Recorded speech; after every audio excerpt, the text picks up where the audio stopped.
기도하겠습니다. 사랑하는 하나님, 오늘 새해 들어 세 번째 주일을 맞이하였습니다. 저희가 오늘 이렇게 함께 예배할 수 있음을 감사드립니다. 지난 한 주를 돌아보며 우리의 연약함을 고백합니다. 하나님의 자녀로서 빛과 소금으로 살고자 했지만 우리의 죄성으로 말미암아 넘어졌었습니다. 그럼에도 우리를 사랑하시고 다시 일으켜 세워주시며 함께하자 말씀하시는 그 사랑을 힘입어 오늘 은혜의 보좌에 담대히 나왔습니다. 저희를 긍휼히 여겨주시며 저희 예배를 받아 주옵소서. 특별히 2025년도에는 저희 교회가 다음 세대를 위해서 기도하며 믿음을 계승하려고 합니다. 사랑의 마음과 지혜를 부어주옵소서. 일어나라 빛을 발하라 하신 주님의 말씀처럼 어린아이들과 청년들 또한 모든 성도들이 주님의 일하심과 선하심을 맛보아 알고 깨닫는 한 해가 되어 왕 같은 제사장으로서 살아가도록 도와주옵소서. 저희 나라를 위하여 간구드립니다. 저희 나라가 분열과 갈등을 그치고 서로 지혜를 모으며 협치를 하며 이 난국을 잘 이겨내도록 은혜를 주옵소서. 특별히 교회들이 사랑과 정의와 세상의 봉사자로 살아가지 못했음을 용서하시고 긍휼히 여겨 주시옵소서. 다시 겸손히 주님의 말씀을 따라 십자가를 붙들고 살아가는 그리스도인들이 다 되게 도와주시옵소서. 이 시간 생명의 말씀을 선포하여 주실 목사님께 갑절의 영감을 주시며 항상 성도들을 위해서 기도하며 말씀 준비하실 때 응답의 역사와 은혜로 함께하여 주실 줄 믿습니다. 듣는 저희 마음도 성령님이 뜨겁게 하여 주셔서 말씀 붙들고 살고자 하는 다짐하는 이 시간이 되게 하여 주시옵소서. 이 시간도 저희를 사랑하시며 늘 함께 하시는 우리 주 예수 그리스도의 이름 받들며 감사하며 기도드립니다. 아멘.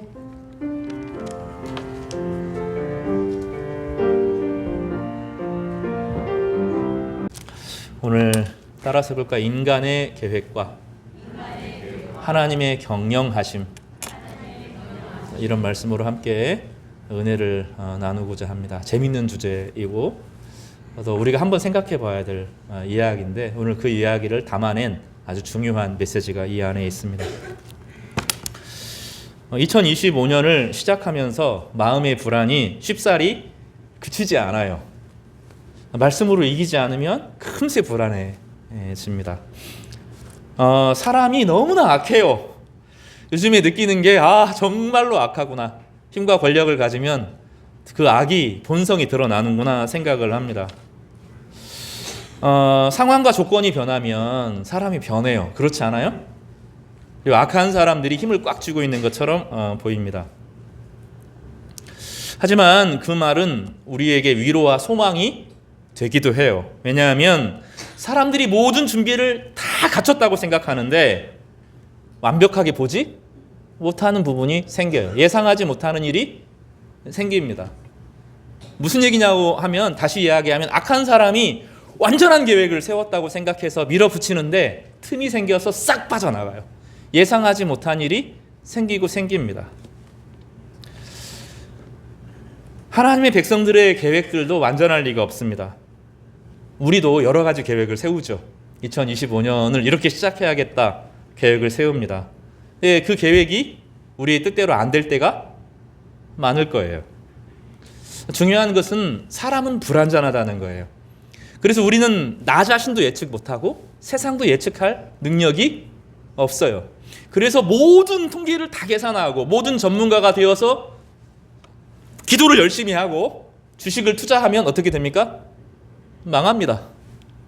지금 주식 투자하면 안 되죠. 망하는 거예요.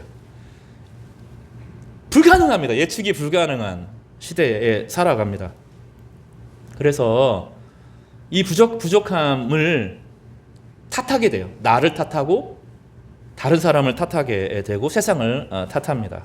네, 그렇게 하면 안 되고 오늘 이걸 믿어야 됩니다. 우리에게는 우리를 이끄시는 하나님이 계신다. 우리의 목자가 계신다. 나는 세상과 다르다. 나는 실패하고 나는 잘못할 수 있지만 주님은 우리를 소망의 항구로 가장 아름답게 하실 것이다.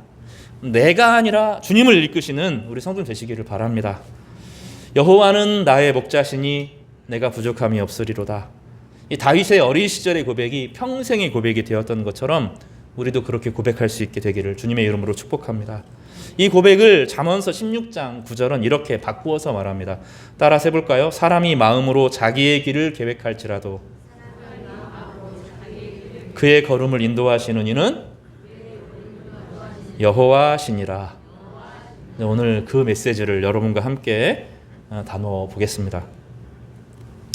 우리는 2025년 하나님 나라와 하나님 나라의 왕으로 이 땅에 오신 예수 그리스도를 배우려고 합니다. 죽어서 가는 천국이 있어요. 명확하게 있습니다. 그러나 죽어서만 가는 천국이 아니라 오늘 예수님께서 2000년 전에 이 땅에 하나님 나라를 세우셨어요.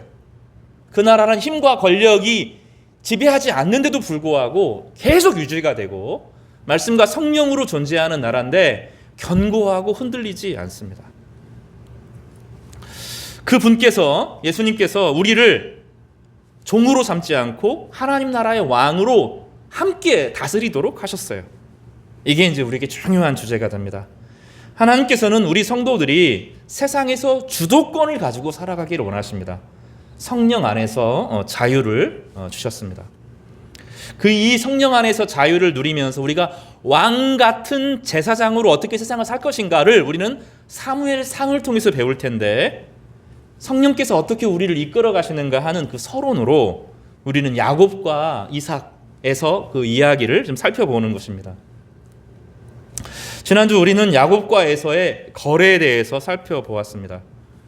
여기 본문에 보면 지난주 여러분 설교 기억하시죠? 야곱과 에서가 거래를 합니다. 오늘 야곱은 에서는 내가 동생에게 속았다라고 말하는데 아닙니다. 그 첫 번째 거래는 두 번째는 속인 거지만 첫 번째 거래는 정당한 거래였습니다. 에서는 자기가 필요한 팥죽을 얻었고 야곱은 자기가 원했던 장자권을 얻었습니다. 이 에서가 자기가 가지고 있는 장자권의 가치가 얼마나 중요한지를 몰랐던 겁니다. 왜냐하면 충분했거든요. 힘도 세고 능력도 있고 미래 비전도 있고 앞으로 나아가면 뭐든지 되는데 하나님의 복이 자기에게 의미가 하나도 없었던 거예요. 그래서 그는 자기의 장자권의 가치를 넘긴 거죠. 그래서 이것을 성경에서는 망령되다라고 표현합니다. 망령되다는 것은 무가치하다라는 뜻이고 무게가 나가지 않는다. 영광과 대조되는 말입니다. 하나님이 우리 가운데 베풀어 주시는 은혜의 가치를 모르면 우리는 헛된 것에 인생을 다 쏟아붓게 되고 나에게 주신 하나님의 은혜의 가치를 잃어버리고 손실하게 되는 거죠. 그 은혜라고 하는 것은 알아주는 사람들에게 값이 있는 것이지 그 은혜를 나에게 무가치한 것으로 여기는 사람들의 소유가 되는 법이 없어요. 은혜는 알아봐야 합니다. 하나님께서 나에게 베풀어 주신 사랑과 가치를 알아보는 사람들의 소유가 되는 것이 은혜인 거죠. 그러나 야곱은 결사적이었습니다. 약하게 태어났어요. 형보다 훨씬 약하게 태어났습니다. 남들은 밖에서 막 열심히 일하는데 야곱은 그럴 힘이 없었어요. 장막 안에서 그 당시에 남자가 지금 말하는 게 아닙니다. 그 당시에 3500년 전에 남자가 집안에서 엄마 일을 돌본다고 하는 것은 수치스러운 일이었어요. 힘이 모자랐어요.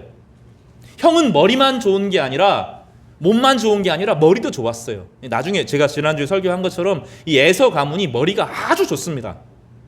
욥기를 쓰기도 하고 나중에 이 가문이 부를 축적해가지고 예수님 시절에는 헤롯 왕가를 이룰 만큼 그리고 건축의 귀재였어요.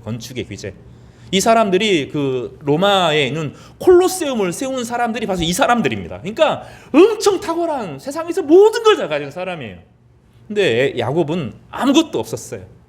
자기에게는 능력이 없고 자기는 지혜가 없고 자기는 형보다 못하다는 것을 너무너무 잘 알았습니다. 그래서 절박했어요. 나는 하나님의 은혜가 없으면, 하나님의 은총이 없으면 내 인생을 살 수가 없다는 것을 너무너무 잘 알았어요. 그런 최선을 다해서 하나님의 복을 받기를 노력했던 그런 사람입니다. 여러분, 그렇다고 해서 야곱이 착하거나 야곱이 멋있거나 야곱이 정직하거나 야곱이 훌륭하거나 이런 사람이 아니에요. 야곱은 교활했고 악했고 거짓말했고 숨기는 사람이었고 도망가는 사람이었습니다. 야곱은 그런데도 탐욕은 있는 사람이었어요. 문제는 뭐냐면 하나님의 은혜를 붙들었기 때문에 변합니다. 야곱의 인생은 변화되는 이야기예요. 약하게 태어나고 교활하게 태어나고 악하고 거짓말하는 사람이 하나님의 은혜를 붙들고 살면서 점점점 하나님을 닮은 사람으로 변화되는 이야기입니다. 그래서 야곱은 나중에 아브라함과 같이 이삭과 같이 믿음의 거장, 믿음의 거인, 믿음의 거성이 되는 그런 사람입니다. 여러분 중에 신앙을 착각하는 사람들이 있어요. 착하고 훌륭한 사람이 복받는 이야기다. 이거는 동화 얘기입니다. 동화 얘기. 세상의 위인전입니다. 성경은 그런 얘기를 하는 게 아니에요. 인간의 약함과 인간의 어지러움과 인간의 못남과 인간의 거짓됨과 인간의 수많은 부족함을 하나님께서 그를 붙잡아 주셔서 만들어 가시는 이야기. 그래서 교회에 오는 사람들은 착한 사람이 오는 게 아니에요. 부족한 사람들이 와요. 술 주정뱅이가 오고 마약 중독자들이 오고 알코올 중독자들이 오고 담배를 못 끊는 사람들이 오고 도박을 끊지 못하는 사람이 오고 기질을 막 참지 못하는 사람들이 화를 버럭버럭 내는 사람들이 와서 여기 와서 하나님의 은혜를 알고 하나님이 우리를 아름답게 만들어 가서 나중에는 하나님이 보시기에는 합당한 사람, 이 사람은 자랑해도 될 만한 사람, 하나님이 자랑할 사람으로 만들어가는 이야기입니다. 성도 여러분, 그래서 내가 착하게 되면 주님 앞으로 오겠어요, 그런 얘기 하면 안 됩니다. 내가 좀 하나님 앞에 부끄러울 것이 없으면 주님 앞으로 오겠습니다, 그런 얘기 하면 안 된다고요. 교회 왔다고 해서 내가 남보다 더 훌륭하다 생각하면 안 돼요. 그동안 하나님께서 우리에게 어떻게 하신 거예요? 은혜를 베풀어 주신 것입니다. 그 얘기가 야곱에 아주 극적으로 드러납니다.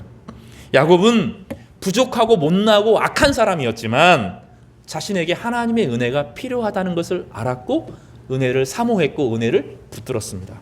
네, 하나님은 그 욕심쟁이, 거짓말쟁이, 한편으로 약하고 열등감 이 사람을 붙잡아 주셔서 보석처럼 보화처럼 만들어 가셨던 것입니다.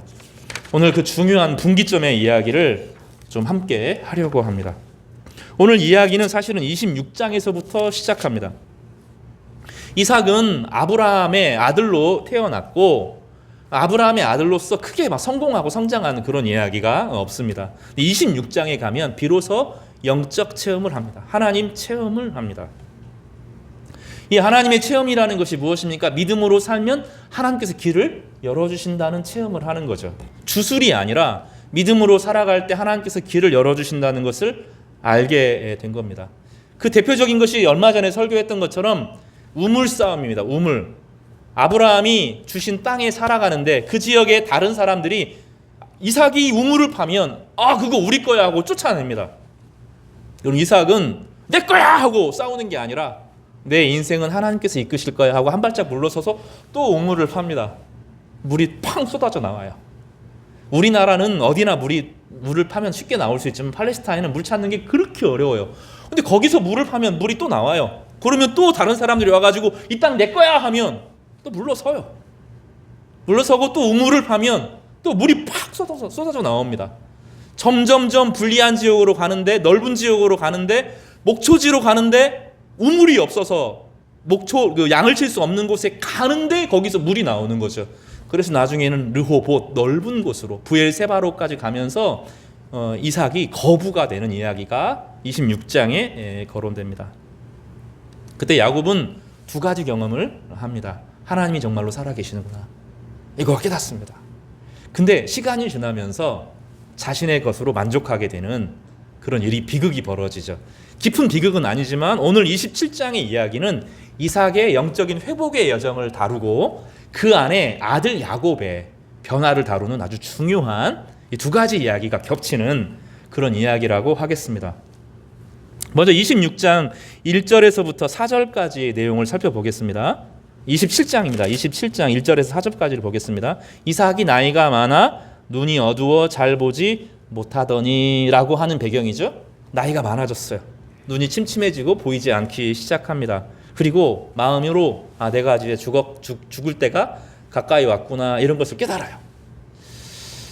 이런 상황에서 여기 본문에 보면 눈이 어두워졌다라는 표현은 이중적입니다. 영안도 어두워졌습니다. 나중에 이삭이 깨달아요. 이거를 내가 지금 어두워졌구나 하는 것을 나중에 깨닫는데, 이 어두워졌다라고 하는 것은 하나님의 은혜를 충분히 누리지 못하는 상태를 비유적으로 표현한 말이기도 합니다. 왜냐하면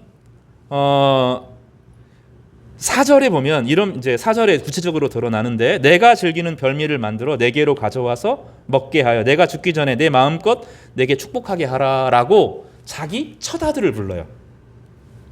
근데 하나님은 이 복이라고 하는 것은 따라서 볼까요? 제사장의 복. 야곱이 이삭이 물려주는 복은 세상에서 막 성공하고 잘 되는 그런 복이 아니에요. 하나님 안에서 세상을 축복하는 사람으로 세워주는 복입니다. 이게 왕같은 제사장의 복이 아브라함, 이삭, 야곱, 요셉으로 흘러가는 거예요. 우리는 이것을 교회가 자꾸 성공주의를 말하는데 성공주의가 아닙니다. 그리스도인들은 적십자와 같아서 내가 잘 되는 것이 아니라 나를 통해서 다른 사람이 회복되고 치료되는 것을 경험하는 거예요. 이게 대단히 중요합니다. 여러분, 내가 성공하는 것이 아니라 하나님께서 우리를 세우셔서 여러분이 옆에 있는 사람들이 복을 받도록 만들어주는데 그 복을 내가 나중에 물려받아요. 이게 대단히 중요한 제사장의 복입니다. 성경은 이것을 왕같은 제사장이라고 쓰고 아브라함을 제사장으로 삼으신 거예요. 그리고 그 복이 다음에게 넘겨지도록 해서 그 한 사람을 통하여서 만민이 복을 받도록. 그런데 그 사람은 뭐 하면 안 되냐면 전쟁을 하면 안 돼요. 평화를 가지고 살아가는데, 평화롭게 싸우지 않고 살아가는데 하나님께서 그에게 기쁨을 주고 즐거움을 주고 그로 하여금 이 세상을 복줄 수 있을 만큼 능력을 주는 거죠. 공의를 가지고 살아가고 남의 것을 빼앗지 않는데 잘 되는 복을 누리는 거예요. 사람들이 그 사람을 보겠죠. 저 사람은 왜 잘 될까? 저 사람은 왜 행복할까? 저 사람에게는 어떤 비결이 있을까? 궁금하게 만드는 거죠. 그래서 그 사람들로 하여금 하나님을 알고 하나님의 성품을 알고 하나님의 공의를 알도록 하는 것이 이 아브라함의 복이고, 이 아브라함의 복을 이삭이 받았고 이삭의 복을 다음 아들에게 물려주는 거죠. 근데 하나님께서는 뭐라고 말씀하냐면 에서가 아니라 야곱을 둘째 아들에게 제사장의 복을 물려주겠다 생각을 한 거예요. 이해가 되시죠? 제사장의 복을 하나님은 둘째에게 물려주기로 작정한 겁니다. 그러면 너무 차별이 아닙니까? 그게 아닙니다. 왜냐하면 야곱이라고 하는 제사장을 세워서 에서가 야곱 앞에 나와서 함께 예배 드리면 되는 거예요. 그러면 에서도 그 복을 함께 누리는 거죠. 그러니까 이 복은 뺏고 막 이런 성격이 아닙니다. 야곱이 제사장으로 세워지면 그 야곱을 제사장으로 믿고 형이 함께 예배를 드리면 그 예배가 거룩해지는 것입니다. 야곱의 삶 전체가 거룩해지는 것처럼 에서의 삶도 거룩해지는 거죠. 그런데 문제가 무엇입니까? 이삭이 생각할 때 야곱에게 제사장 복을 맡길 수가 없는 거예요. 왜냐하면 야곱이 너무 약해요. 비실비실 거려요. 밖에도 못 나가요. 맨날 엄마 옆에 가가지고 요리를 도와주고 있어요. 그 당시 사람들의 생각하면 미치고 폴짝 뛰겠는 겁니다. 이 거룩한 제사장의 복, 하나님의 능력을 온 세상에 선포하고 은혜를 선포하려고 하면 대도 세고 자존심도 있어야 되고 능력도 있어야 되고 힘도 있어야 되고 사람들에게 인기도 있어야 되고 뭔가 좀 할 것 같은데 자기 아들을 보니까, 둘째 아들을 보니까 가능성이 하나도 없는 거예요. 근데 에서를 보면 듬직한 겁니다. 아버지가 첫째 아들을 대할 때 그 듬직한 맛이 있거든요. 듬직한 거예요. 근데 이 에서는 활만 쏘면 다 잡아와요. 그죠? 얼마나 날쌘지. 주변에 인기도 많아요. 사람들이 에서를 막 너무너무 좋아하는 거죠. 그러니까 아무리 생각해봐도 에서가 하나님이 택하신 것처럼 보이는 거예요. 그러니까 이 이삭이 영안이 어두워진 겁니다. 그래서 에서를 부릅니다. 내가 너에게 복을 주겠다. 내 복을 내려주겠다 하고 4절로 이야기합니다. 4절에 이 이삭의 마음이 들어있어요. 우리 같이 한번 읽어보겠습니다. 4절 다시 한번 읽어보겠습니다. 시작. 내가 즐기는 별미를 만들어 내게로 가져와서 먹게 하여 내가 죽기 전에 내 마음껏 너에게 축복하게 하라. 여기 힌트가 뭡니까? 나를 몇 번이나 이야기해요. 나를 몇 번 이야기해요? 4번이나 이야기합니다. 그러니까 무슨 생각을 하는 거예요? 지금 이 복은 하나님이 나에게 준 것이고 내가 가지고 있는 것을 너에게 물려준다고 생각을 하는 거죠. 제사장의 복을 자기가 다른 사람에게 넘겨줄 수 있을 것처럼 자기 소유 것처럼 생각을 하죠. 이게 이삭이 이 영적인 복의 특징을 잃어버린 거예요. 그리고 이삭이 그럴 수 있었던 이유가 무엇입니까? 하나님이 그에게 복을 주셨죠. 그 복이 자기가 잘한 것처럼 생각하는 거죠. 어느 순간 무뎌지는 겁니다. 이게 우리에게 치명적인 문제입니다. 하나님이 우리에게 복을 주시면 느슨해져요. 열정이 사라집니다. 하나님의 평안으로 만족하고 살아요. 이만하면 됐지. 자기 안에 머물게 되는 것입니다. 이 마음의 평강이라는 것은 그런 특징을 가져요. 예수 믿으면 좋아요. 근데 좋은데 나만 좋으면 끝이에요. 세상 사람들이 얼마나 아픈지, 어떤 은혜가 필요한지, 어떻게 고통받는지 무관심해집니다. 내가 괜찮아지면 어느 순간 타인의 문제는 보이지 않게 돼요. 내가 아프면 세상 사람들이 다 아픈 사람만 보여요. 내가 우울하면 세상의 모든 사람이 다 우울한 사람만 보여요. 그런데 내가 좋아지면 어느 순간 무관심해지고 당연한 것으로 여깁니다. 디폴트 값이다. 이걸 디폴트라고. 당연히 누리는 것으로 생각을 해요. 의사가 되면 당연히 골프 치고, 의사가 되면 당연히 아우디 벤츠 타고, 당연한 것으로 여겨요. 그리고 그 사람들만 대화하는 거죠. 그러니까 그것이 내 것이 돼요. 하나님이 나에게 얼마나 많은 은혜를 주셨는지를 놓치고 살아요. 그래서 낮춰야 돼요. 삶의 수준을 낮춰야 돼요. 성공하면 낮춰야 돼요. 내게 아니에요. 내게. 얼마나 우리가 교만하냐면 내 거라고 생각해요. 내가 노력해서 내가 누렸고 남들 내 주변에 있는 사람들 같은 직업을 가진 사람들 다 그만큼 사는데 1년에 몇 번씩 해외여행 가야 되고 그렇지 않아요? 당연히 겨울에는 스키 타러 가야 되고 틈나는데 골프 쳐야 되고 그게 뭐가 된 문제인데 아니라니까요. 하나님이 그렇게 복을 주신 이유들은 나누라고 한 거예요. 그런데 어느 순간 내 수준이 딱 되면 고정되면 당연한 것으로 여겨요. 그리고 나보다 좀 더 누리는 사람 보면 열등감을 느껴요. 이게 우리의 본성이라고요. 이삭도 예외가 아니에요. 어느 순간 내 복을 내가 주겠다고 이렇게 말하잖아요. 그렇지 않아요? 그래서 내 마음껏, 이게 얼마나 교만한 말입니까? 내 마음껏 내게 축복하게 하라. 이삭이 영적으로 어두워진 거죠. 그러면 리브가가 아내가 있잖아요. 아내가 리브가가 뭐라고 해야 됩니까? 이거 하나님이 우리에게 아들을 주실 때 둘째를 주신다. 둘째에게 제사장 삼도록 하셨는데 이러면서 남편에게 이야기하고 우리 같이 기도해 봅시다. 이러면 얼마나 좋겠어요. 그렇지 않아요? 근데 못 믿는 거죠. 하나님의 계획을 내가 이루려고 하는 겁니다. 그러니까 리브가는 음모를 세웁니다. 모략을 세웁니다. 지금 이삭도 잘못하고 있고 리브가도 잘못하고 있습니다. 이거는 지금 에서는 세상의 모든 걸 다 가졌는데 힘과 권력과 명예와 명성과 가능성을 다 가지고 있는데 집안에서 살림이나 하는 야곱이 막 가슴이 찢어지는 거야. 엄마 마음으로. 얘가 이 제사장의 복이라도 있어야지. 그러면 그 문제를 가지고 하나님 앞에 기도하면 되는데 그 전에 이삭은 기도하는 사람이었거든요. 결혼 문제를 가지고 기도하고 같이 기도하고 하나님의 뜻이 무엇인지를 구하고 막 간절히 사모하고 막 이랬다고요. 근데 어느 순간 간절히 사모하는 기도가 이들에게 사라지는 거예요. 영성이 사라집니다. 여러분, 내가 괜찮은데 부르짖어 기도가 됩니까? 유튜브 보면서 이런 나쁜 놈, 저런 나쁜 놈, 저런 나쁜 놈 이러면 안 되는지 이런 생각은 하지만 막 가슴이 미어져가지고 이 나라와 민족을 위해서 이 땅의 교회들을 위해서 막 펑펑펑 울고 기도가 됩니까 그게? 젊은이들이 나가서 막 그 이상한 시위하고 막 돌 던지고 이런 거 보면 가슴이 막 미어져서 이 교회가 막 무너지는 꼴을 보면서 막 가슴이 미어지고 그렇습니까? 우리는 안 돼요 그게. 내가 괜찮아지면 조금 나아지면 한숨 돌린 것 같으면 자기 이야기로 싹 돌아와요. 어느 순간 디폴트, 표준값, 남들이 누리는 만큼 딱 기준 정하고 나도 그만큼 누리는 게 당연한 거예요. 내가 의사가 됐고 내가 사회에 성공했는데 해외에 2번, 3번 가서 골프 쳐야지. 남들 다 하는데. 그럼 뭘 놓칩니까? 하나님의 은혜가 없어져요.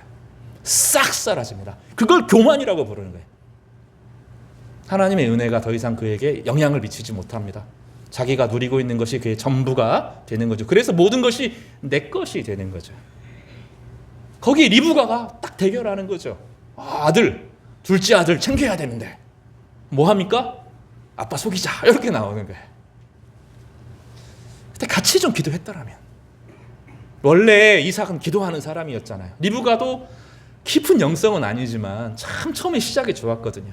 그 문제를 가지고 이게 하나님의 뜻이 무엇인지를 이 중요한 결정을 하는데, 사소한 것도 아니고 뭐 기도하면서 오늘 사과를 사야 될까요? 배를 사야 될까요? 뭐 이런 건 아니죠. 그런 문제가 아니잖아요. 지금 이 중요한 문제잖아요. 중요한 문제잖아요. 이 제사장으로 누구를 세워야 되느냐, 하나님의 계획이 무엇이냐, 이 중요한 일 앞에서, 미래를 여는 엄청난 중요한 일 앞에서 우리 기도합시다. 하나님의 뜻이 무엇인지 기도하고 순종합시다. 이게 맞잖아요. 이게 안 됩니다. 그러니까 이 둘이 딱 부딪히는 거죠. 야곱은, 이삭은 에서를, 리브가는 야곱을 딱 엇갈리게 되는 거죠. 그러니 그 뜻을 성취하기 위해서 이삭은 서둘러서 자기의 아들 에서, 약간 이름이 헷갈리네요. 에서를 불러서 너 음식 갖고 와, 내가 축복해 줄게, 요 얘기하고, 리브가는 자기 아들을 꼬드겨서 형 복장을 하게 하고 형을 대신해서 축복을 가르치려고 하는 거죠. 만약에 기도했더라면, 만약에 이삭이 야곱에게, 에서에게 축복하고 제사장권을 넘겨주려고 했으면 하나님이 어떻게 하셨을 것 같아요? 막으셨을 거예요. 그러니까 둘 다 문제는 무엇입니까? 이삭도 리브가도 하나님을 믿지 못했던 거예요. 하나님이 이 일에 개입하실 수 있다. 하나님의 은혜가 이들에게 흘러갈 수 있다. 하나님이 이 상황에서 하나님의 축복이니 하나님께서 막으실 수 있다. 하나님께서 이 모든 것을 아름답게 할 것이라고 하는 것을 깨닫지 못한 겁니다. 그래서 눈이 어두워지는 이삭과 그것을 인간의 모략으로 바꾸려고 하는 리브가의 이 계략이 맞물리면서 최악의 상황이 벌어지게 되는 겁니다. 가만히 하나님을 신뢰했다라면 정상적으로 모든 것이 아름답게 됐을 것이 뒤틀어지면서 모든 것이 엉망이 되는 최악의 상황이 벌어집니다. 이제 그 앞에 팥죽 한 그릇의 거래는 정당한 거래였다면, 이제는 아버지를 속여서 축복을 빼앗으려고 하는 야곱의 술수가 드러나게 되고, 그 술수에 속아서 아버지가 아들에게 속아서 축복을 내려주는 어처구니 없는 상황이 벌어진 겁니다. 하나님의 뜻을 사람의 계략과 모략을 통해서 이루려고 하는 것은 믿음이 부족하기 때문입니다. 하나님의 뜻은 그 목적과 수단이 함께 맞아가야 돼요. 무엇이 하나님이 원하시는 목표이고 그것에 이르는 방식이 무엇인가를 끊임없이 물어야 합니다. 우리는 악하기 때문에, 우리는 또 약하기 때문에 우리는 끊임없이 묻고 주님 앞에 성장해야 하는 것입니다. 그래서 어느 한 번 예수님 믿고 은혜 받았다고 사람이 변하는 게 아닙니다. 영적 체험 좀 크게 한 번 했다고 사람이 헷가닥 변하고 그 사람 존재가 바뀌는 게 아니에요. 야곱의 인생을 보면 하나님을 수도 없이 만나요. 근데 그가 기질이 바뀌는 데는 정말로 오랜 시간이 걸립니다. 그럼 많은 사람들은 토종 비결 봐요. 연말 되니까 여러분 혹시 2024년 12월 1월에 막 토종 비결 본 사람은 회개하시길 바랍니다. 숫자, 날짜, 막 시간 이런 거 따져요. 이사하는데 뭐 주역은 과학이야. 그 점입니다. 점. 주역도 점입니다. 점보입니다. 점. 주술, 굿, 무당 다 안 되는 겁니다. 남녀의 운, 뭐 타로 다 미신입니다. 그런 거 없어요. 진정한 것은 성령께서 우리에게 주시는 바른 판단력이에요.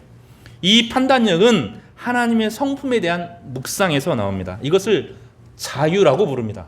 여러분, 자유는 내가 하고 싶은 것을 내 마음대로 누리는 것이 자유가 아닙니다. 진짜 자유는 무엇이냐면 내가 하나님의 뜻을 깨달아 알 수 있다는 거예요. 성경을 읽으면, 설교를 들으면, 묵상을 하면, 하나님의 성품을 알아가면 무엇이 옳은지 그른지를 구분할 수 있고 양심에 따라서 살아갈 수 있는, 내가 깨달은 말씀대로 살아갈 수 있는 소신, 이것을 현대적인 자유라고 불러요. 마틴 루터라고 하는 종교 개혁자가 우리에게 가르쳐 준 겁니다. 내주는 강한 성이요, 교황들 앞에서, 황제들 앞에서 내 양심의 자유를 따라 살아가는 것, 이것을 자유라고 불러요. 근데 우리는 내 마음대로 하는 것, 이것을 자유라고 생각합니다.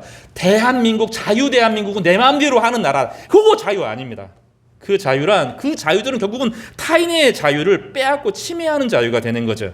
성경에서 말하는 자유는 두 가지예요. 하나는 죄에서부터의 자유. 따라서 볼까요? 죄에서부터의 자유. 더 이상 죄를 짓지 않을 수 있는, 죄를 다스릴 수 있는 힘. 이건 예수 그리스도께서 나를 위해서 죽으셨고 모든 죄의 지배에서 내가 벗어났다는 것을 믿을 때 벌써 생기는 거예요. 또 하나는 언제 생기죠? 말씀을 따라 살아갈 때. 다른 사람의 나에게 결정적인 영향을 끼치는 것이 아니라 말씀의 깨달음을 따라서 내 양심의 결정을 따라 살아갈 수 있는 것이죠. 그럴 때도 실패하죠. 온전할 수가 없어요. 그러나 주님께서 우리를 이끌어 가셔요. 그런 사람들을. 처음에는 불완전한 선택을 하지만 점점점 건강한 선택을 할 수 있는 것, 이것을 자유라고 불러요. 그것 왜? 이것을 공동체적으로 함께 의논하는 사랑의 관계가 아닌 모든 것은 우상입니다. 그래서 여러분 다시 말하지만 여러분 중에 그런 분 없을 거예요. 토종 비결 믿지 마세요. 숫자, 날짜, 이사 날짜, 손 없는 날, 그런 얘기, 손 없는 날 이사하는 거예요. 그러니까 비싸게 이사하지 마세요. 남들 이사 안 하는 날 하는 거예요. 결혼식 날짜 비어있는 그날 싼 날 하시라고요. 토종 비결, 주술, 무당 다 우상이고 다 그 미신이라고요. 그거. 그렇게 사는 게 아니에요. 하나님 주신 양심의 자유를 따라서 지혜롭게 자유롭게 판단하고 결정하고 살아가는 거예요. 이게 없으면 두려움에 사람은 사로잡히게 되는 것입니다. 그래서 뭐하죠? 리브가가 자기의 술수를 써요. 자기가 할 수 있는 최고의 술수를 씁니다. 그 결과가 무엇입니까? 자기 아들 두 사람이 평생 원수가 되는 일이 벌어진 거죠. 하나님의 계획대로 했더라면 둘이 사이가 좋아 평생 같이 갔을 건데 자기의 술수가 들어오니 하나님의 뜻을 자기가 이루려고 하니 이삭이 하나님이 점주해 준 제사장이야. 그러면 그 얘기를 자기 남편에게 하면 되잖아요. 같이 기도하고 같이 묵상하고 하나님 뜻을 찾아가야 되는데 그걸 못하는 겁니다. 두려움에 사로잡혀서 자기 남편을 속이고 자기 아들을 속이고 평생 한이 되는 그 일들을 만들어 놓게 되죠. 사람들은 불안합니다. 그래서 모략을 끌어들입니다. 헛되이 이곳 저곳에서 구슬하고 점을 보고 더 용한 무당을 찾아갑니다. 내 운을 바꿀 수 있다고 생각합니다. 그래서 부적을 갖고 다닙니다. 교회 다니는 사람 중에서도 이름은 거기 사람한테 짓는 사람 장명소 가서 짓고 또 시험 볼 때는 부적 갖고 다니고 그런 짓을 한다고요. 다 우상이고 다 미신입니다. 그리스도인들이 그러면 하나님 말씀대로 살아가면 어려움이 없냐? 고난이 와요. 고난이 찾아옵니다. 그 고난을 믿음으로 이기는 거예요. 어려움이 없는 게 아니라 믿음으로 이겨내면서 작품이 되어가는 거예요. 상황을 바꾸는 것이 따라서 상황을 바꾸는 것이 아니라 내가 바뀌는 것이다. 이것을 로마서 5장 3절과 4절은 이렇게 말해요. 다만 이뿐 아니라 우리가 환난 중에도 즐거워하나니 환난은 인내는 연단은 소망을 이루는 줄 알미로다. 소망이 우리를 부끄럽게 하지 아니함은 우리에게 주신 성령으로 말미암아 하나님의 사랑이 우리 마음에 부은 바 되었기 때문이다. 하나님의 사랑으로 인생을 살아가는 힘과 지혜와 능력을 배워가는 것이 인생이에요. 하나님이 우리를 태어나게 하신 목적은 하나님의 사랑을 배우도록 하시기 위해서예요. 그 목적 안에서 그 사랑을 배운 사람이 타인을 사랑하도록 돕는 것입니다. 그러나 이 상황이 벌어지고 나서 27장, 28장에 보면 이삭이 깨닫습니다. 잘못했구나. 내가 잘못한 거구나.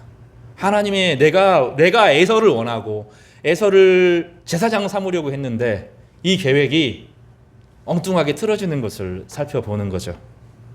그리고 나서 깨닫습니다. 그래서 다시 야곱을 불러요. 다시 야곱을 부르고 정식으로 온 마음을 다해서 제사장의 복을 축복하면서 넘깁니다. 이때 이삭은 깨어나요. 그래서 창세기 27장은 이삭의 회복장이기도 합니다. 눈이 어두웠던 이삭이 상황 전체를 온전하게 분별하여서 나중에 다시 야곱을 불러서 축복하는 내용으로 이 이야기가 정리가 되거든요. 성도 여러분, 이 유산이 여러분에게 있습니까? 믿음의 유산, 내가 하나님을 깨달은 유산, 하나님의 은혜를 경험했던 유산.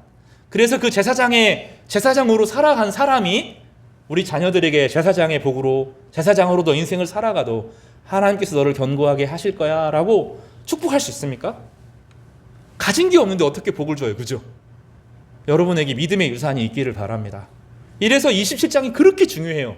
이삭 26장에서 믿음이 엄청난 복을 받았던 이삭이 27장 안에서는 그 복 안에서 영적인 분별력을 잃었던 사람이 나중에 하나님의 계획이 자신의 의지를 넘어서서 이루어지는 것을 보면서 깊이 깨닫습니다. 그리고 다시 야곱을 불러서 그에게 복을 주고 하나님의 은혜로 축복하는 장면으로 이 이야기가 마치게 되는 거죠. 이런 이야기들을 다시 성경에서는 이렇게 정리합니다. 우리 예배 시간에 이야기했던 말씀을 다시 한번 읽어볼게요. 사람이 마음으로 자기의 길을 계획할지라도 그의 걸음을 인도하시는 이는 여호와시니라. 성도 여러분, 우리는 두려워요. 우리는 걱정이 많습니다. 세상이 어떻게 될지 모릅니다. 미래가 어떻게 될지 모릅니다. 우리가 믿음으로 결정한다고 해서 100% 하나님의 뜻에 합당한 결정을 할 수 있는 사람은 없어요. 우리는 하나님이 아니거든요. 그래서 우리는 늘 부족합니다. 그저 주님이 그럼에도 불구하고 주님은 우리가 틀렸을 때 다시 이끄시고 다시 이끄시고 다시 이끄셔요. 이들에게 가장 좋았던 선택지는 무엇입니까? 이삭과 리브가가 하나님이 자신에게 주었던 르호봇과 브엘세바의 복을 자신의 것이 아니라 하나님이 그들에게 주신 복으로 생각하고 믿음의 재단을 쌓아가고 하나님의 은혜로 충만히 젖어들다가 때가 돼서 하나님께 물어보는 것이었어요. 하나님, 이제 이 제사장의 복을 다음 세대에게 넘겨야 되는데 어떻게 해야 좋겠습니까? 둘은 이렇게 차이가 나고 또 이렇게 둘이 경쟁적인 관계인데 하나님 어떻게 하는 것이 하나님 보시기에 아름다운 결정입니까? 하고 물어보았어야 돼요. 그러면 하나님께서 자연스럽게 에서의 마음을 누그러뜨려 주시고 야곱을 제사장으로 삼으시고 야곱 안에서 에서가 함께 예배드리도록 이런 거룩한 공동체로서의 가장 아름다운 일들이 일어났을 거예요. 그러나 하나님을 믿지 못했던 이들은 최악의 파국을 경험하게 되었습니다. 그럼에도 이삭은 깨달아요. 그리고 야곱에게 이 복을 넘겨주고 야곱이 이 인생의 고난을 다 당하는 거예요. 그 인생의 고난과 어려움을 당하면서 야곱의 기질이 무너지고 야곱의 약점이 회복되어지고 그 거짓말이 치료가 되어지고 그의 술수가 사라지게 되고 순결한 하나님의 사람으로 점점점 성장하는 일정을 시작하게 되는 긴 이야기가 여기서 비로소 시작되는 것입니다. 성도 여러분, 우리는 그 여정 중에 있어요. 그 누구도 완전한 사람이 없습니다. 성경을 아무리 알아도 우리는 늘 침체되기 마련이고 아무리 깊은 은혜를 저번 주에 깨달았다고 하더라도 하나님 말씀을 듣고 계단을 내려가면 싹 잊어버려요. 그렇지 않아요? 안 그러면 참 좋은데 지난주에 무슨 설교 들었더라 깜깜해지죠. 월요일만 되면 아무 생각이 안 나요. 그게 우리의 본성이라고요. 하나님의 은혜가 다시금 흘러들어오고 다시금 흘러들어와서 우리를 교정하고 회복시킵니다. 그래서 우리를 의지하면 안 돼요. 우리 자신을 의지하면 안 됩니다. 주님을 의지해야 됩니다. 주님을 의지하시기를 바랍니다. 그러면 부족한 우리들에게 주님께서는 목자가 되어주십니다. 틀림없이 우리를 이끌어 주십니다. 완벽하진 않아도 점점점 우리가 그 주님의 뜻을 사모하는 사람들에게 주님의 뜻이 점점점 드러나게 되는 거예요. 그 가운데 하나님이 어떠한 분인지를 배워가고 그 과정을 통해서 거룩한 제사장으로 한 걸음 한 걸음 성장하게 되는 것입니다. 성도 여러분, 부족하더라도 주님을 의지하시는 성도들 되시기를 바랍니다. 100% 완전한 사람은 한 명도 없습니다. 영적 체험했다고 해서 그 사람이 거룩해지는 것도 아닙니다. 하나님께서 은혜를 베풀어 주셔서 주님께 나오도록 기회를 주신 것입니다. 그러면 더 은혜를 사모하시고 더 믿음으로 살아가시기를 바랍니다. 그러면 틀림없이 주님께서 우리를 이끌어 가시고 우리에게 가장 선한 길을 보여주시고 우리의 삶이 아름다워지도록 하실 것입니다. 성도님, 성도 여러분, 우리 사랑하는 성도 여러분, 하나님께서 우리를 이 땅에 보내신 목적이 분명히 있습니다. 지금 때로 낭망해 보여도 상황이 좋지 않아도 눈에 보이는 상황을 의지하지 마시기를 바랍니다. 하나님께서 우리 한 사람 한 사람을 향한 온전하고 거룩한 계획을 반드시 이루어 주실 것입니다. 이 은혜가 우리 모두에게 임하기를 주님의 이름으로 축복합니다. 우리 저 따라서 한번 해볼까요? 사람이 마음으로 자기의 길을 계획할지라도 그의 걸음을 인도하시는 이는 여호와시니라. 잠언서 16장 9절 말씀입니다. 기도하겠습니다.